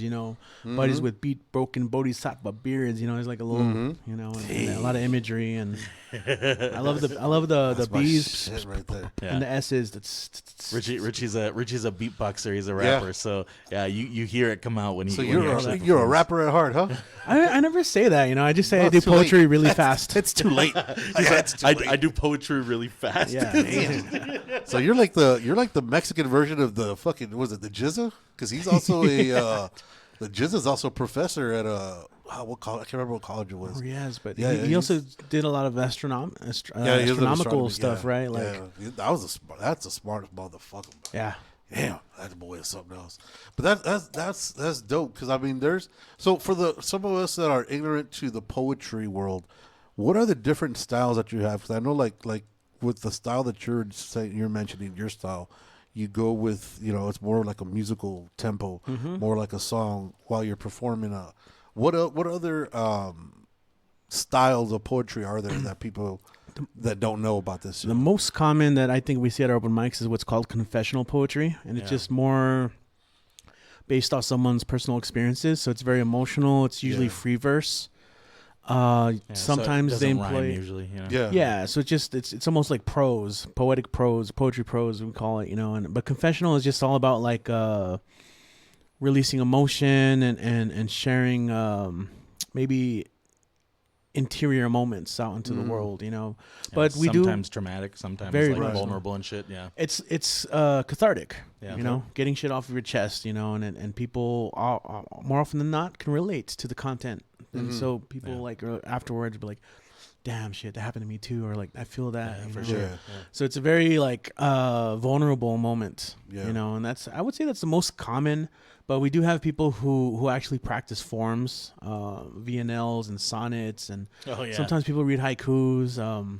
People read in verse, ABAB type format, or Okay. something. It's kind of like we were talking about with with Storycraft, Right. like you have some storytellers who are going to come up and Right. they know how to tell a story, right? Right. Like they understand how to like change their emotion and their voice so that you feel the suspense of whatever's about to happen, and then blam, they get you with like wow, like they know how to build up a story. You got others who they're going to read right off the paper, and it doesn't make it any less valuable. Like it doesn't Right. make their shit worse than anybody else's. It's just different ways that people come up and share it. Yeah. So you got some people who are into real traditional poetry and they're going to read stuff that da da da da da da da, and then you've got other people who they're writing the confessional stuff, and that might come out more like slam poetry, which I'm sure you've seen made fun of in lots of different movies. Yeah. Like 21 Jump Street and shit. I will say this though, I don't think we get that a lot in El Paso. No, El I Paso don't think has we its do. because like that's something people make fun of all the time, like the slam poet voice, like. Yeah. It's the Blah, and I did blah. this and I will see you on the mountain. Right. Yeah. But for the most part, we have people who come out and they're better at this. They're better Yeah. at they're smooth in the way that they deliver it. Yeah. It's not just like blah blah blah blah blah like this forced tempo. It's like they know how to run their words into other words. They know There's how an to build an image. authenticity that comes through. Yeah. 'Cause, that's Yeah, a there big. has to be. There's this big thing about like poet voice that we're talking about. And Really? I don't think we get it a lot here, and that's something I heard a lot from a lot of traveling poets too. Yeah. Because there's like big poetry slam networks all Yeah. around, and we haven't really had poetry slams here in a while. I used to run like 2 of them at some point, but you get that a lot, like that poet voice, that slam poet voice, and when people travel through, even like big time poets, they're like, hey, you guys don't really have that here. Like everyone's like kind of unique in the way they present. Yeah. It's pretty amazing, man. Because something like that, like you said, when it's the, I guess it's the confessional poetry. I guess you should say Yeah. when it's more therapeutic to. Yeah. It's hard to when you get into what you're saying. It's hard to follow rhythm or rhythmic because you're too busy into whether it's the feeling or the message or whatever it is. And I think that's like the slam poetry is more of a performance piece as opposed to actual feeling. You know what I mean? Or actual something that they actually went through because they're trying to become like this, whatever the fuck that they've seen on TV, and they're trying to emulate that. Yeah, sometimes And it's like you know what we it takes find away more from the authenticity of it. It's less that you get people who are trying to copy whatever they're seeing on TV, and it's more that you're getting people who are trying to copy like these really big poets. You know, like you've got these big slam poets on YouTube and things like if you've ever heard of button poetry. Yeah. You get a lot of these Francisco. Yeah, your Rudy Franciscos and who's dope, by the way. and they're great. They're great poets because they started what they started, right? But then you have all these other people who come out and they're like, I related to that so much. I want to write something like that. But they literally, instead of it might be some of their own experiences, but they'll copy the way that he talks, the way that he runs through his poetry, the way that he says his words, and the way that he moves his stanzas around. But which goes back to the thing about cover poems we talked about earlier. It's like trying to eventually find your own footing and then your own authentic voice in that eventually. But you do occasionally have some people who like stick in that, like they don't ever really around. evolve past. Yeah, it. they just want that's they yeah. think that's their say niche. names, call people out. No. Say I mean, I really don't think that we have anybody here. That's what I was saying. Yeah, I like Richie said. I know when I was in Nebraska, like there was a lot of people like that. Like in the poetry scene over there was a lot of people who copied mainstream poets who were like popular in the scene. And honestly, over there, it got a lot of like a lot of those poets were the ones who were most popular because because a lot of the people were into that, and so it felt like something that they knew was good, and so they were just like, oh, that's good, you know. Right. It's just like kind of like music industry, you know, you're trying to like fit a mold that people already like. Yeah. Which is interesting. Right. Yeah, but I mean that's when you set across. You're gonna go with music wise. That's when to be different. That's what sets you apart. Yeah. You know, like when you're talking music wise. I mean, when you listen to Outkast, that's a whole fucking. You're like, dude, those dudes are aliens for sure. God. Yeah, the way they put it together, how good it was, how original. Just everything is so. Every project is so different. Yeah. There's like, I mean. Then when you hear like Eminem, like a lot of it, like he tries to evolve, but a lot of it comes back to the same wordsmith kind of. You know what it feels like now too, though. Like with Eminem, I know I was real big into him. My dad was big into him back in the day, so like he was listening to him, so I was listening to him.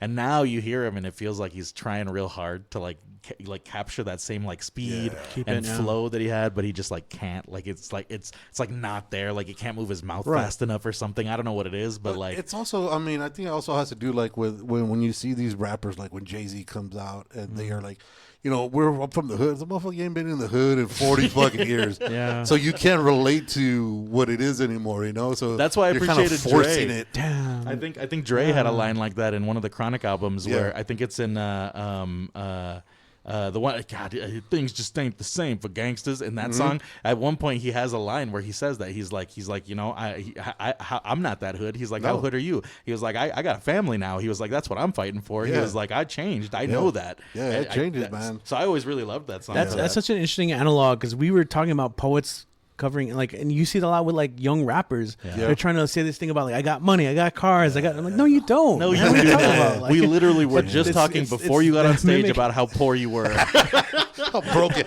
You asked how me broke you if were. I could cover your tab, man. But Now I want to know who Richie's calling out. Similar, I man. think he's calling out Lucky. He's talking to Lucky Left, Lefty or Lucky Left. Dude?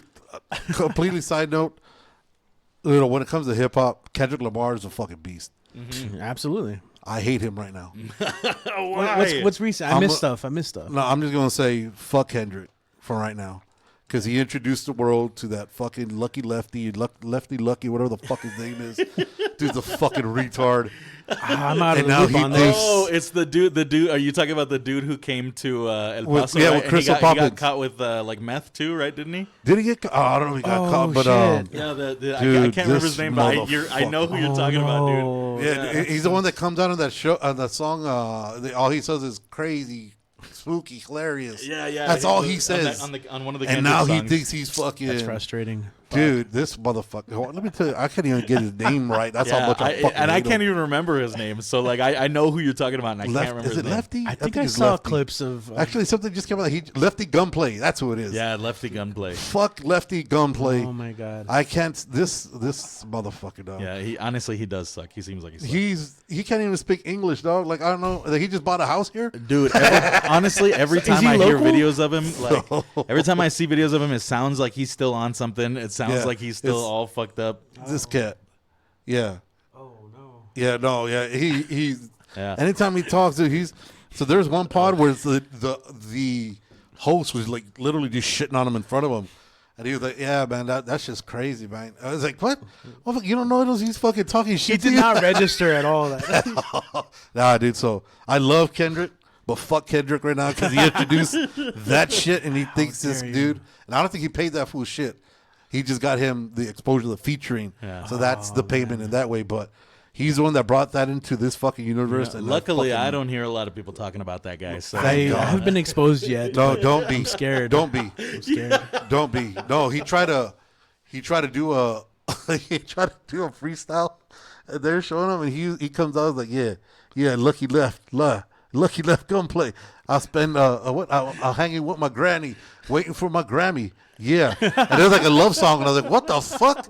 That's what the fuck is the motherfucker talking about? that reminds me of like I guess speaking of Kendrick, his proximity, but Drake. I think there's videos of him that have been coming out, and there's one where he's trying to do a freestyle, and Sway has got the beats going, and I think if I remember right, somebody, and I don't know if it's a made up story, but I had read some different things that said that I guess he was, and you can kind of see it in the video, so maybe it's right, maybe it's wrong, I don't know, but supposedly he's waiting for his ghostwriter to send him lyrics to the freestyle, and his ghostwriter is taking forever, and he's late, and so he's the entire time Drake is just like and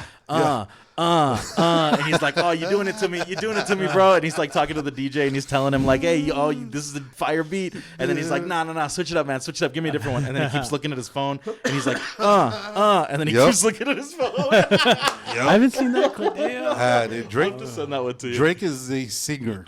Yeah, He's a performer. He's an not actor. He's an actor. Degrassi. Degrassi. Degrassi. Yeah, he's not hip hop. And anybody says he is, you need to get checked.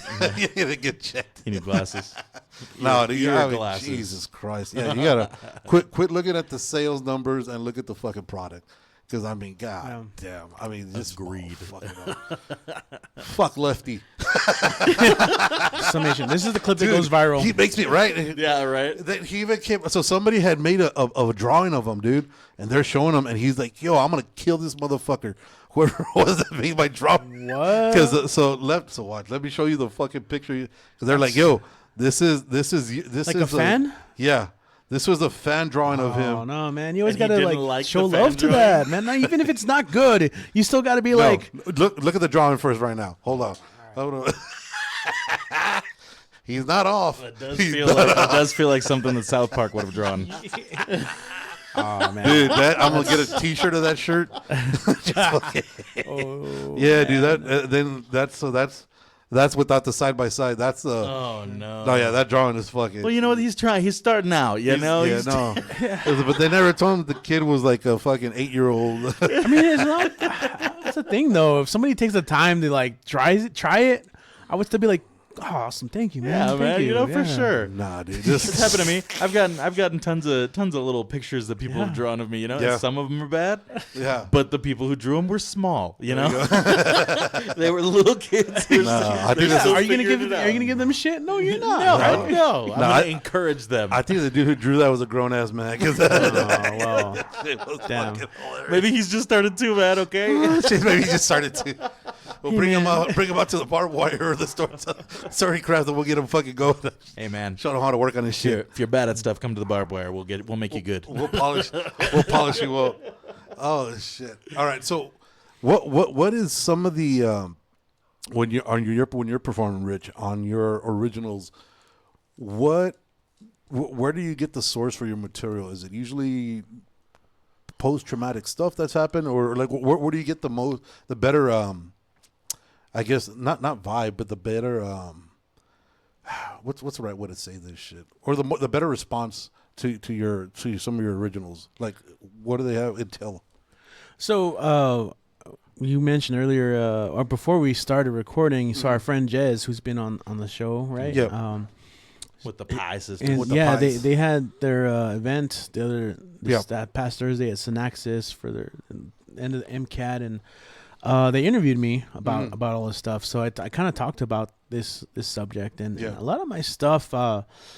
because we do get a lot of confessional, traumatic stuff, and the very like a lot of slam poetry focuses on heavy works. So I tend to kind of counteract it. I try and focus on celebrating those little moments of life that are great to me and the community. So yeah, a lot of my stuff is celebrations, you know, of life and music and relationships. It's supposed to be stuff that we can have fun with, really, more than Which anything. stuff is like lighthearted and fun. You know? A lot of my stuff is like cosmic in metaphor in theory. So like a lot of it refers to just like looking up to the stars and being inspired and just you know having ambition and like finding connection with humanity in that way, because we all look up, I think, at night in the beautiful sky and just like, fuck, where are these people here in the world and this grand purpose of life, you know? And just we hope and we dream, and that's kind of what I focus on a lot on. And a lot of music, I use a lot of jazz inspired stuff too, you know, like the music of life. Yeah, no, that's definitely the weed talking. Richie doesn't even smoke. That's what you think. Yee! Not with you. Says the That's fair. That's says fair. the professor. Yeah, that's cool. Says the professor. Oh shit, that's fucking funny. And what about you, Grizz? Is it the same? Are you lighthearted as well on yours? Or are you going back onto the emotional shit that we never touched upon last time you were here? You know, it honestly, yeah, a lot of it deals with the emotional shit. A lot of it deals with, like, you know, because growing up, I had dealt with a lot of that shit. You know, like I traumatized from a very young age, consistently, and then even after I left here and I was living with my dad's side of the family, there was still a whole bunch of terrible shit that happened. Yeah. And I lived with people who didn't want me to talk about that. You know, Right. And so once I got to a certain age and I realized that was fucking me up, you know, I started talking about it, started working on mental health shit, and a lot of my poetry wound up being the things that I was going through. Now, though, I do try to write. I think while I was trying to work through that shit, you know, while I was figuring out what the fuck I was feeling, all of that stuff was like sad and fucking depressed and like real cringy. Right. And you know, maybe I needed to at the time. Like I needed to work through it. That's part of it. Right. Some of it is embarrassing now. Some of it, when I look at it, I'm like, I might have dug But you needed into to work you know? through it. Exactly. You know, I might have dug into something that maybe was a little too personal, but I needed it. You know, and I was lucky enough to go to places like the Barbed Wire, or even before that, like the places that I had. Spots. You know, and they let me come out and you know, vent that shit and talk about what I needed to talk about. And now, a lot of the stuff that I talk about, even though some of it can be a little heavier, or maybe it's talking about like maybe I touch on some of the politics of things that are happening. I think more of the poetry that I've been writing lately is also celebratory. A lot of it is like, We're trying to work on a collab piece for El Paso. we are man. actually, yeah. We're trying to work on a collab piece that just talks about, you know, El Paso and how beautiful a place it is, you know, and it won't focus as much on, you know, the drunk driving and car crashes and stuff. Everything that comes out on Fit Fam. Shout out to Fit Fam. Dude, It's just gonna be a Fit Fam dude, the poem. comments, man. Every time I The look, comments are undefeated. Undefeated. I know. Every time I try and do something positive, I'm like imagining the worst people reacting to it. Dude, the comments are Sometimes they are terrible. Dude, It's terrible. so negative, it's cynical. Or you're like, God, the people who comment on this page are so fucking stupid. I wonder who they are. That's all I'm saying. Those are the people that I hang out with, and I don't want to hang out with. But like, I see them, like, damn, you live here too. That's crazy. Oh my God. No, sometimes I'll just go straight to I won't even notice what the story is. I'll get the gist of it. It's like, hold on. Let me see this. You're like, I gotta see. Oh, Honestly, damn. I think that happens to everybody. Sometimes Yeah. you'll be looking at a post and you'll see them say Yeah. something, and Yeah. before you even finish the post, you're like, hold on, I gotta Comments. know. I For gotta sure. know what's gonna happen. Oh, dude, yeah, because this shit is fucking. Dude, some of these people, I was like, dude, it's just perfect. It's just perfect. It's just like, yeah, I live for the comments. Oh my god, isn't that rule number one of the internet? Never read the comments. Oh yeah, no, yeah, but that's if it's about you. Yeah. Oh, You never for read sure. your own because that's what you fucking. It's about you get or lost. something you care about. Yeah, Don't you'll get read lost in it. Yeah, if there's shit on somebody else, by all means. Well, what about you guys on the podcast? Have you guys ever Nobody listens to this shit. Oh, man. So nobody's Yo, commenting nobody on com- this. If you guys are listening, leave a Even- comment of love. Even my mom's like, "Oh, mijo, you tried. Oh, mijo, you tried." But no, dude, I you know what? I tend not to. But when you first start, you're because it's that, you know, I talked about this last week with what did I have on last week? Oh, with Jimmy, you know, you get that dopamine hit that Yeah. you're waiting for that approval from people. You know what I mean? Yeah. And then after a while, after you do more than 3 or 4 episodes or whatever, you start finding yourself like you were saying, like what you guys do, right? You start giving that the writers, they start finding themselves. Once you find yourself and you're comfortable with what you're doing, whether you're listening, whether you make one person laugh or you make hundreds or thousands, whatever amount, just forget about the terrible shit that's going on in their life or whatever it is. And we could take that away from you for an hour and change and introduce you to fucking awesome people like you guys. Oh. That's all that I care about. You know what I mean? Whether it reaches 1 or 1 million or whatever the fuck, it is what it is. As long as it serves its purpose. And I hear, when you hear that one person say, hey, dude, that shit was fucking dope. I never thought about that way. Or I never thought about this other thing that way. Or, hey, when you had Rich on this shit, he was talking about that shit. I relate to that. Yeah. Or the mental health stuff that Grizz is going through. I'm glad somebody said it for me. Yeah. Like, that's what makes the difference. And at first, like, you want everybody to be on your, basically be on your tick, right? But it's like after that, it's like, nah, as long as I reach that one person, it is what it is, man. And at the end of the day, that's what it's got to come down to. There it is. It always is. It always comes down to that, man. So about El Paso, so what this collab you guys are doing, and I know you're rocking the El Paso shirt we talked about earlier. Dude, that Chuco Town, look at that. You got to represent EP, yeah. Yep. So Arc El Paso too. Yeah. Hey, shout out to Arc and We're Bella. always rapping EP, man. Bella's dope. That's right. Shout She was out to on. Bella, She was yeah. on recently. She says she's down for next year's pillow fight, allegedly. Hey, there we go. She says she's We'll get her down. against one of the anchors, one of the other anchors Yeah. from a different station. Hell yeah, I'll take her on. That's fine. No, yeah, dude. So she's already penciled in for next year. That's cool. But That's cool. Yeah, dude. So what would you say to people, or how would you explain El Paso for those that always see us like in Kill Bill, which is the whole reason that this fucking podcast. First of all, if they live here and they say like that, how dare they? Yeah, because anytime El Paso comes out, Yeah. Kill Bill is what everybody thinks about. It's a little fucking The chapel. Hicktown, Tumbleweed. yeah, tumbleweeds. And then I even saw it. There's a show that just came out, the Countdown, I think it is, with the dude from what the fuck was the name of it? It was a fucking horror show. Jason Eccles. From Supernatural. Supernatural, yeah. So it comes out with him, and then in the thing he says some shit. The fucking director's like, "You keep fucking up, I'm gonna send you down to El Paso and have it send you to hell." I was like, "God damn, what the fuck?" Wait, what? It's like, yeah, Everybody we got shits on strays and us. shit. Did you watch the newest season of The King of the Hill? No. There's so Bobby owns a restaurant. I'm 4 in that. episodes in. Okay, so this isn't actually it's not like technically a spoiler. I'm not going to spoil anything for you. So Bobby owns a restaurant, and at one point in one of the episodes, again, it's not like spoilers. It's, at one point in one of the episodes, there's a rat in his restaurant. Okay. And so he's talking to the people who actually own the restaurant, who fund him, and one of the characters is talking to the owner of the restaurant, and Bobby's like, I got to fix this rat problem, and the owner doesn't want to give him money for it, and he's like, we'll figure out a way to fix it. This isn't a food court from El Paso. Yeah, You'll get to that one at some point. we always get shitted on, bro. Yeah. So even in King of the Hill, we didn't catch a break. We're catching strays everywhere, dude. And then Lucky gonna move here, so we're catching strays everywhere. Shit. Lefty. Lucky, whatever. Yeah, That's how whatever much I his fucking care about the fucking guy. You don't get What his a fucking tragedy. name right. All right. Okay, Lefty. so how do you explain El Paso to people? Is that Yeah. what you said? How would you explain the beauty that El Paso is to people? Yeah, I'll let you take this one first, Richie. You go for it. Yeah, man. Every time I've personally worked with people who travel through here, man, they always say the nicest things. It's true, The actually. hospitality, shit. What? like the friendliness. People like who take care of them, Yeah. Like I make sure to be one of those people who take Right. care of them, for the longest time I would do you guys ever hear about couch surfing? Couch surfing. Couch surfing? Couch surfing. No. It doesn't exist as much anymore. Before Airbnb, like there was like an app or a website called Couch Surfing, and it was for like travelers. You can go and if you're gonna travel in the city, you can find someone and you can like sleep on their couch for a day or People two. who are willing Okay. to put you up for a couple of Yeah, days. that's pretty much what it was, and I was part of that. So I would Serial always. killer's dream. That's a fucking serial killer's fucking wet nightmare.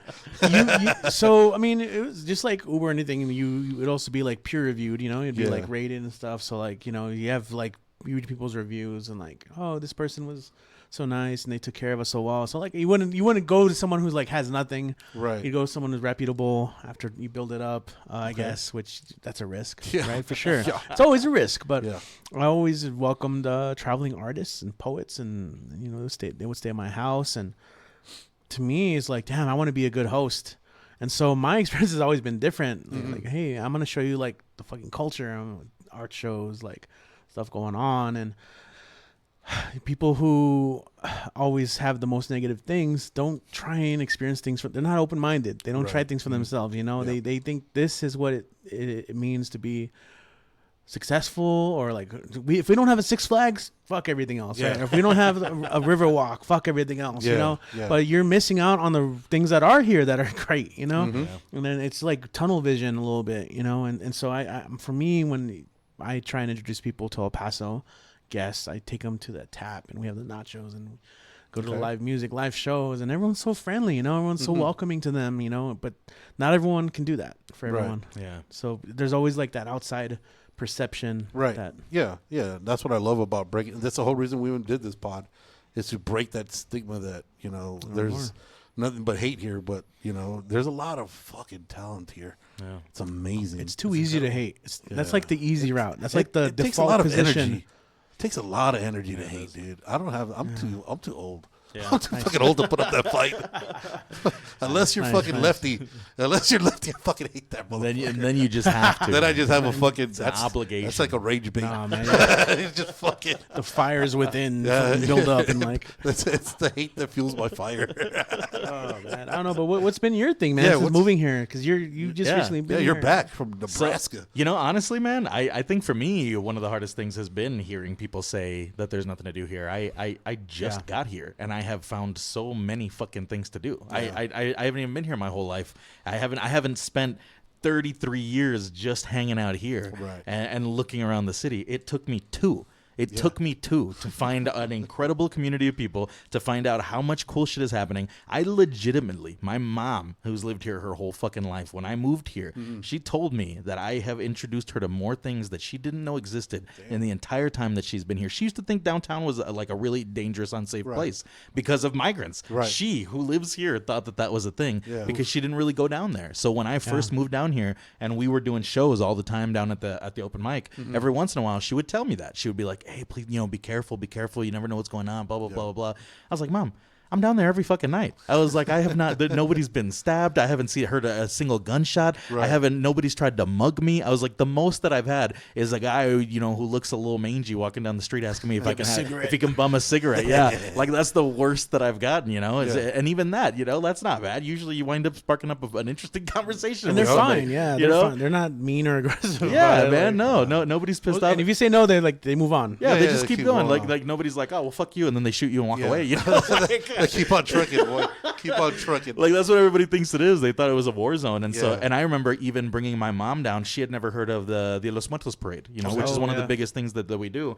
And even though it's on the news, she'd never like gone down there to see it. And so we got to go down there and hang out, and she got to do that. We got to go to Winterfest when it came down. She got to actually go downtown and experience that. I got to take my niece to Chalk the Block for the first time. She'd never gone before, so she got to experience that. Like all these different things. Hell yeah, dude! Chalking all over the city. It's a cool fucking thing. And it's even stuff like that. Like we have these huge cultural celebrations in the city. We do all this cool shit. We're the highest percentage of Mexican people in an American city. The culture spills out every fucking place that you go. There are people planning events. There are artists doing galleries. There are musicians putting on live concerts. There are people like us. Multiple nights a week. Multiple nights a week. Choose. All over the place. You have to choose what you're going to do on a certain night. So, people don't feel that way. And so for me, like one of the saddest things is like meeting real passionate people who care about the place, and then who are immediately like, I gotta get out of here, man. I gotta move out of here. And I'm like, it took not even 2 years, as a matter of fact. It took me a year to get on the radio. That's how long it took, right? Damn. I know that it took me a while for me to find like a full actual job, but I put my fucking heart to the street, and I worked as hard as I could, and I had Richie, of course, to help me. But I connected with people that I knew what they were doing. I knew Richie knew what he was doing. He was connected to a lot of people. He knew tons of musicians, tons of performers, tons of artists, people who run organizations, people who do all this stuff in the city. And I said, well, you know what? That's the kind of person that I gotta hang out with. If that's the place that I want to be, that's what I have to do. I have to put the work work in to make sure that I get what I want from the city. And I did it. And I fucking did it. And I know that anybody can do it too, because I didn't even come here knowing anybody. I showed up here not knowing a single fucking person, and I built a community out of that. And if I can do it, you can too. Absolutely you can. Stop giving up on yourself. Stop fucking deciding you're not good enough at shit. Stop thinking that there's nothing here for you. Go fucking find it. Find It's other here. friends, man. If that's the hell, fuck yeah, dude, too. That too. That's a big one. If you are trying to do this and you've got friends and people around you who are Bring telling you you down. you fucking can't, you lose them. Come and hang out with us. You'll meet a whole bunch of other people who will lift you the fuck up and help you do that shit, Yeah. dude. That's how it works. So I don't know. When people tell me there's nothing to do here, when people tell me that this is an interesting place or there's only bars around, it frustrates the hell out of me, man. It didn't take me long for me to figure out exactly what we had here and for me to want to share it with more people. So if I can do it in this short amount of time, people who've lived here their whole fucking lives, you're making excuses, and I know you are. I always tell people, like, damn, only boring people get bored. You're Is damn that right. what you're saying about yourself? Like, fucking make it happen then. You're damn fucking Make right. it happen. Well, what's the rule of thumb they say? If you're the smartest person in your circle, You're in find the a wrong new circle. Find a new circle. That's You're the damn way right. to go, because that's the only way you get to fucking evolve. Yeah. Damn. You don't be afraid. Don't be afraid of being wrong, man. That's how you grow. Yeah. Grizz got to be wanting to fight a motherfucker. Motherfucker's lefty. Grizz got to be motivated. Damn. Oh, It's gonna be more than a pillow fight. Come Hell on, yeah. you know? We'll bring him on. We'll help you bring him on the show just so we can jump him. dude, I don't think he'd get through the door, bro. Damn. I don't think he'd get through the door. And the worst part is he's probably a nice guy, dude. Maybe, but like maybe. you know, you got a persona to put Public on. persona. But god damn, that public persona is retarded. I swear to God, he sleeps. That dude's got to sleep with a fucking helmet on or some shit. I swear to God. In a race car bed. Damn. In a cardboard race box. car. Oh shit, man. Yeah, because he ain't making no. Anyways. All right, dude, so we're an hour and a half in. I know y'all got the stuff to do. Before we head out, Rich, where could we find you guys on the El Paso Barbed Wire series? Where could people find you? Your shows are free to people? That's the most important thing. We've always been doing this stuff for free. Okay. So where could people find either or keep up with all the events you got coming up? Yeah. And where you could showcase people, and where can they get all that from you? Super easy, actually. Yeah, so I mean, I always tell people the easiest way is like we're kind of everywhere. If you type in barbed wire open mic, we will show up. We have a website right now, BWOMS.com, BWOMS.com. So yeah, I know a lot of people use Instagram a lot. So you know, El Paso BWOMS is that channel, and on our bio we have a link to our website. We have a calendar, so that's kind of the main thing. We have a Google Calendar that I'm constantly updating, and you can subscribe to it on your phone. Yeah. And, you know, for most phone calendars, you can, like, uncheck it if you don't want to see it. And if you want to see what's going on, you can just check it, you know. And so I tell people, subscribe to it, uncheck it. And if you want to see what's going on, check it on, and you can see all our events. We have, like, at this point, we have consistently 3 events a week at this point. Yeah. For Monday online, Tuesday downtown, Wednesday we have Storycraft or our poetry night at Proven Press. And then every now and then we'll have an event on a Thursday or a Friday. We have one on a Saturday this month, so it just varies. We don't want to do like every single week because that's a lot of work. Exhausting, yeah. That's And right. Richie's was the one who does most of them. Yeah, and I go to all of them because even if I don't host, I'll go and take photo, take video, Yeah, or I'll yeah. be there to run sound or audio, help the host in some way. Yeah. There's always But something. yeah, so BWOMS.com. You can follow us there and message us if you want to perform. If you have specific audio needs, let us know. We usually carry all sorts of cables and adapters, and Yeah, we can dude. take care of most people. Which, going back to an earlier question, you know, a lot of what mics don't do. They'll just have like one mic and that's it. And, like Yeah. even if you like want to plug in an instrument, they don't have the cable for it. And that's no shade to other mics. That's just It's not, but Rich like, is just I mean, it is, Rich is but- just a gearhead. It is, but no, it's not. when I started running open mics, I had no gear. Yeah. I had nothing. I didn't have a speaker. I didn't have anything. So over like the last 10 plus years, wait, not even 10 plus years. Damn. So we're heading in from 2008 The math ain't to mathing. yeah, no, Math ain't man. mathing. I mean, I'm used to saying 10 years, Yeah, but 10 it's plus way years. it's way over that now. We'll go 10 but, like, plus. I've little by little, I'll buy something. You know, Yeah. if I go to a show and someone needs a cable and I don't have it, next time I buy that cable. Now I have it. Right. So I'll add stuff little by little each time. You know. That's why the barbed wire has become the premier open mic of El Paso, because Richie has taken the time. Anytime that he didn't have something, he's taken the time to be like, well, maybe it'd be a good idea for me to have that thing. Right. And so now now instrument. any kind of person who comes up with any kind of fucking instrument basically will be able to play on our stage because Richie probably has whatever he needs to be able to adapt to that person. So Which goes back to like, damn, if I'm trying to get like people to help out or eventually take over shows, I got to show them like what this stuff is, how to use it, or like. But also, you know, just like while we're telling people where to find us, you know, that's a part of it too. Yeah. Richie's got so much equipment and he knows what he's doing. So if you're the kind of person who wants to volunteer and learn a little bit more about the music industry, learn what it means to set up, break down, learn how to run cameras, run audio, all that shit, this is a great place to start. Yeah. A fucking great place to start. Be a roadie. Yeah, Be a roadie absolutely, for Richie. man. Absolutely. the Definitely. Richie roadie. Please, Richie roadie. please, definitely. Yeah. He does need it though, so. No, hey, dude. I mean, just from the sounds of all the equipment you have, I could just imagine the fucking tear down and setup, man. Oh, fuck, man. So, any last words for the people here in El Paso? You come out. Come out and see what's going on. You might hate it. You might love it. You never know. Come out and try it, okay? For sure. An open mic, yeah. Oh, for sure. You never know what's going to happen. It's the best part about the open mic is that it's like a variety show, you know? Yeah. Some nights you might have all kinds of different performers. Some nights it might be all musicians. Sometimes it might be all poets. You never know what you're going to like until you get there, you know? So come and check it out. Maybe you'll even be inspired to jump out on the stage. Damn. Yeah, man, check out our calendar. Even if you don't want to perform, come support. Yeah, That's come when support. we need that too. Yeah. Support Yeah. local. Have a drink at the bar, you know? Hell yeah. Yeah, I'm sold. I'm sold. So that's so Richie and Grizz again, the barbed wire, the BWOMS it is, and then Storycraft. Appreciate you guys. Yo, make sure you guys follow Richie on the EP BWOMS, you said? El Paso Well, B- for me, personally, it's Dead Wall Reveries. Dead Wall El Paso Reveries? BWOMS. El Dead Paso Wall Reveries is where I BWOMS. post my own Okay. work and stuff too. And then you can hear King Grizz on the fucking radio Monday through Friday, generally on, what is it, 93.1 The Kiss? Yep, Kiss 93.1. FM. Make sure you guys select. Hey, if you guys have a moment and you guys want to get into something, whether it be, like you're saying, musical or just storytelling or trying to get into the poetry or just want to meet something different or just check out a different scene, definitely check these guys out. Yeah. Get on their calendar, find out where they're at.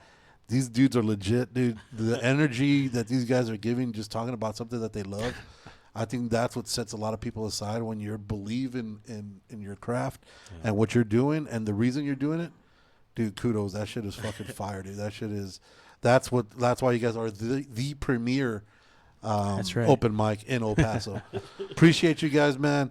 Remember, make sure you guys get onto them, find them, go support them, show them some love, try to sign up, try to be roadies. If not, I'll take groupies, whatever it is. Whatever it is, we're not going to say no to anything.